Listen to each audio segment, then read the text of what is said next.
तुम्ही जी वक्तव्य केलेली होती कुठेतरी हिंदू मुस्लिम धर्मियांमध्ये तेढ निर्माण होईल अशी ती वक्तव्य होती आणि याच्यामुळे पक्षाने आपल्याला कारणे दाखवा नोटीस बजावलेली आहे।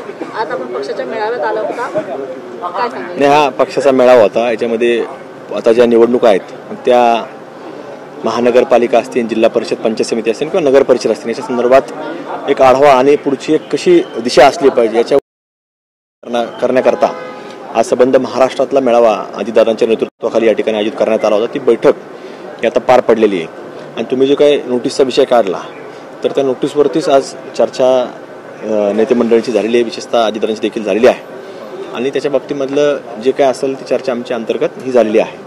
अनेक हिंदू संघटना आहेत तर त्यांनी देखील तुम्हाला पाठिंबा आहे तो दाखवलेला होता आणि अजितदादांवरती त्यांनी आरोप केलेले की तुम्ही राजकारण आहे ते वेगळीकडे घेऊन जाऊ नका, भाजप पक्षाच्या राज्यातील तुम्ही एक घटक आहात। तो आता ज्याचं मत असतं ते मांडत असतात, लोक सगळेजण आपापल्या पद्धतीने मांडत असतात ते।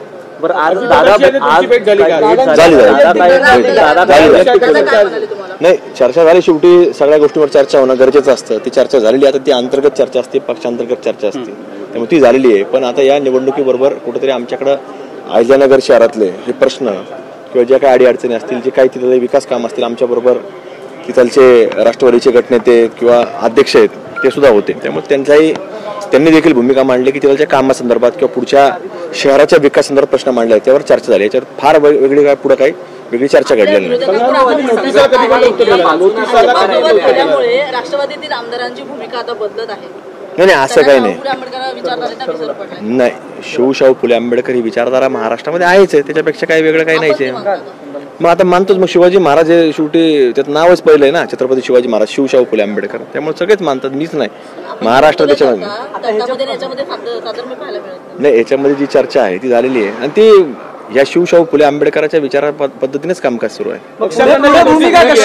पक्षाकडे जी नोटीस दिली त्याचं उत्तर कधीबद्दल संग्रह झाला, आता समक्ष चर्चा झालेली आहे, त्यामुळे आता पुढे पाहू कसं करायचं, काय करायचं। आजच्या बैठकीमध्ये काही नाराजी अजितदादांची आणि त्यानंतर काही कानमंत्र तुम्हाला दिला अशा पद्धतीचं शेवटी कानमंत्र आणि सूचना हे बऱ्याच वर्षापासून देत आलेले ते। आता ह्या प्रकरणावरती काही सूचना समर्थन करतायत नाही, त्यांचे आभार आहे। शेवटी त्यांची जी भूमिका आहे, शेवटी सगळ्यांची भूमिका ती लक्षात घेतलेली आहे आम्ही आणि त्यांचे आभार आहेत, त्यांनी आमचं समर्थन केलं। सूचना देण्यात आल्यात का आज?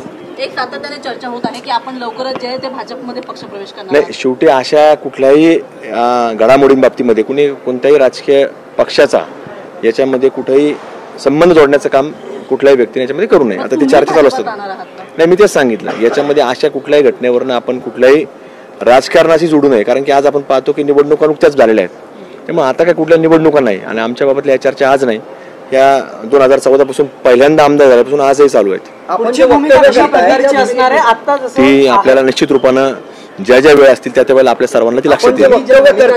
या भूमिकांचं तुमच्या मतदारसंघात किंवा तुमचे जे स्थानिक पदाधिकारी आहेत ते तुमच्या पाठिंब्याचे आहेत, त्यांचं समर्थन तुमच्या कोणाचं तुमचे जे स्थानिक कार्यकर्ते असतील किंवा मतदारसंघात या भूमिकेचं समर्थन केलं जातंय का?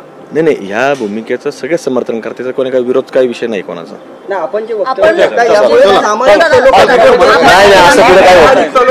झालेलं आहे ती काही पहिली वेळ नाहीये, ही दुसरी वेळ आहे आणि आपल्या भूमिकेमुळे कुठेतरी पक्षाची अडचण होती। नाही, कुठे काय अडचण होता, शेवटी अजितदादांशी आम्ही चर्चा केली, त्याच्यावरच आम्ही आता सगळं सांगितलं, बोललो आम्ही दादांची, आता तेच बोललेलो आम्ही, सगळी सविस्तर चर्चा झालेली होती। थँक्यू। चला पैकअप करा। उगड़ बातम्या न्यूज और दिव्य न्यूज बीट, सच्ची खबरों के लिए सब्सक्राइब जरूर करें।